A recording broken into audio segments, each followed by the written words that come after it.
All right, Eric, thank you. Well, tonight we honor the legacy of Dr. Martin Luther King Jr. and his fight for equal rights. Parades, services, volunteer projects, all recognizing his efforts on this 40th federal celebration of King's birthday across the country and here in our area. The City of Green Bay Conservation Corps and We All Rise African American Resource Center celebrating Dr. King through a service event today. Attendees helping put together 100 care packages for people in need.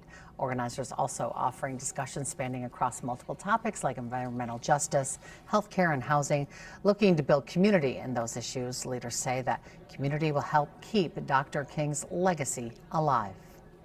Push that conversation just leads to the next generation being able to push that same legacy, that I have a dream legacy. We have a very diverse group of people in Green Bay, and that's what makes Green Bay so wonderful. And an event like this allows us to hear from our neighbors and our community members.